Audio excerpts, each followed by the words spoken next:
हाँ भाई बच्चों, अब तक तो हम ये पढ़ के आ चुके हैं कि किसी बॉडी को चार्ज कैसे किया जाता है और कौन सी बॉडी न्यूट्रल कहलाती है और कौन सी बॉडी चार्ज कहलाती है। अगर आपने अभी तक नहीं देखा है वीडियो तो उसको रिपीट कर लीजिए और उसे कॉपी में ज़रूर लिख लीजिएगा। अब हम प्रोसेस ऑफ चार्जिंग, यानी कि चार्ज किया कैसे जाता है, कैसे इलेक्ट्रॉन्स का ट्रांसफ़र होगा, इसके बारे में हम बात करेंगे। आसान सा टॉपिक है, अब ध्यान से समझिएगा। इसमें जो सबसे पहला टॉपिक है अपने पास वो है charging by friction. Charging by friction, ठीक है। अब जो चार्जिंग बाय फ्रिक्शन है अपने पास, उसके बारे में हम करेंगे। चार्जिंग बाय फ्रिक्शन इस प्रोसेस के लिए हमें दो या दो से ज़्यादा ऑब्जेक्ट्स की ज़रूरत है। दो या दो से ज़्यादा ऑब्जेक्ट्स की ज़रूरत है। साथ ही दोनों ही ऑब्जेक्ट्स क्या होने चाहिए, न्यूट्रल होने चाहिए। दोनों ऑब्जेक्ट्स क्या होने चाहिए, न्यूट्रल, ठीक है। नाउ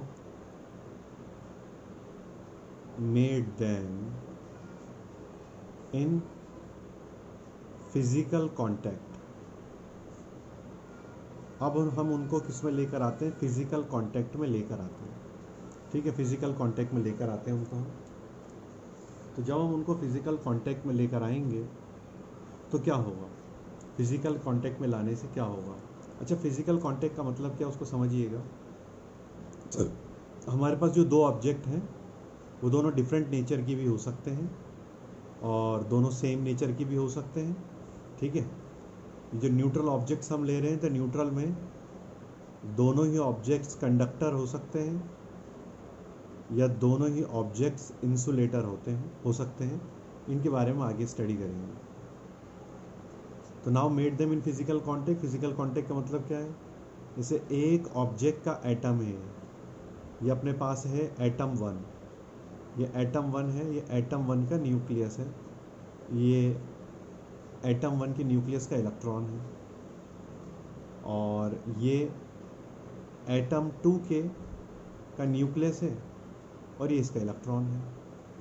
तो हम दोनों ऑब्जेक्ट्स को एक दूसरे के कांटेक्ट में लेके आते हैं। कांटेक्ट में लाने का मतलब ये है कि दूसरे एटम का जो न्यूक्लियस है वो पहले एटम के इलेक्ट्रॉन को अट्रैक्ट करना शुरू कर दे और पहले का जो एटम है वो, पहले का जो न्यूक्लियस है वो दूसरे के इलेक्ट्रॉन को अट्रैक्ट करना शुरू कर दे।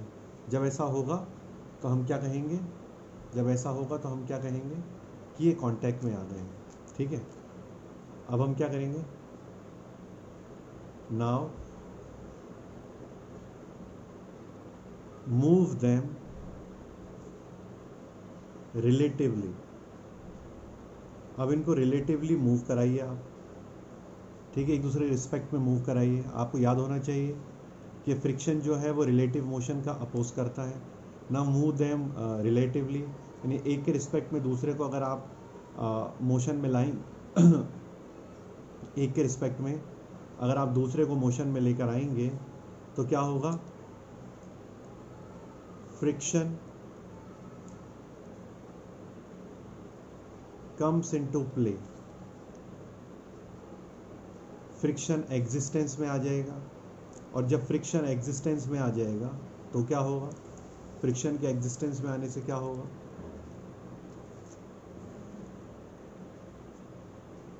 Eight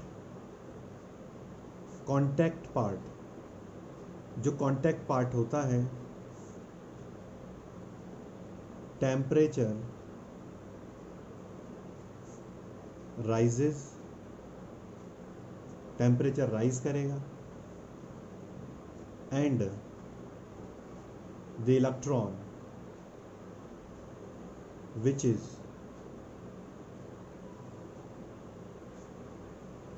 loosely bound, the electron which is loosely bound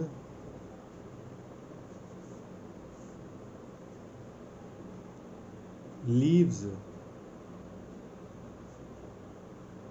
its atom, वो अपने एटम को लीव कर देगा, एंड